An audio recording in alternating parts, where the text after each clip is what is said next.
Good afternoon. My name is Josh Wainwright. I was the marketing director at Piedmont Players Theater for 6 years, and I had the pleasure and the honor of seeing Alexis nearly every day for those 6 years. When I was first asked to come and speak and represent her extended theater family, I thought there's so many more eloquent speakers and people that will do this better than I will. And then the reason I said yes was because I thought, well, Alexis is looking down, and I have kind of a perverse sense of humor. And I thought, she's going to look and see all this beauty and these wonderful talents, and then she's going to see me. And she's going to go, y'all gave him a microphone at my service? We had a unique relationship. I loved her so much. And I used to always tell her, you're so talented. And she'd always say to me, you're so stupid. That was a pleasure for me. You knew you made Alexis laugh. If she stomped and said, you are so dumb, shut up.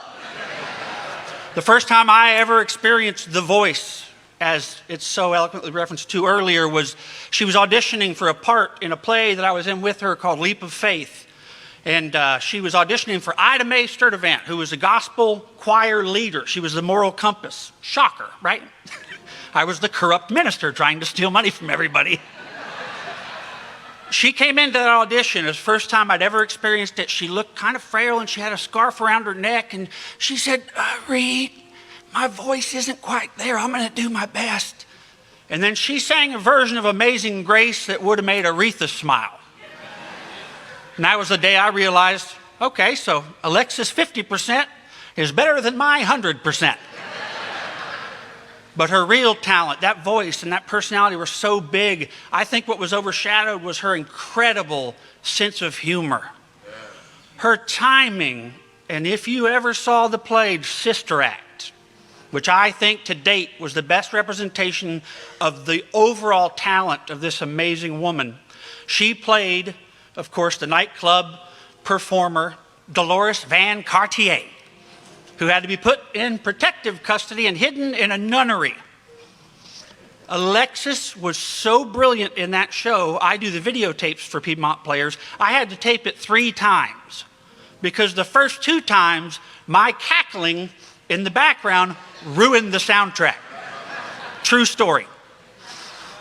Well, in 2019, I left my position at PPT, and as life often does, things move on, and I saw less and less of Alexis, maybe once or twice a year.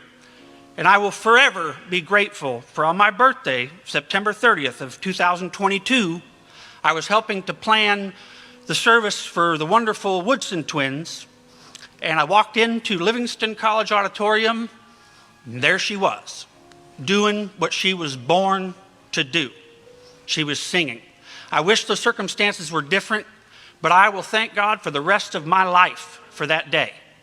Because I got to see her, I got to hear her, I got that hug, and I got to tell her I love her.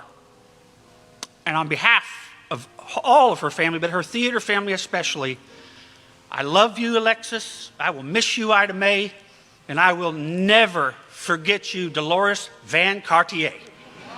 At this time, I'd like to share a little slideshow with you. This is just a small snippet into the brilliant life of the most talented person I have ever been lucky enough to work with.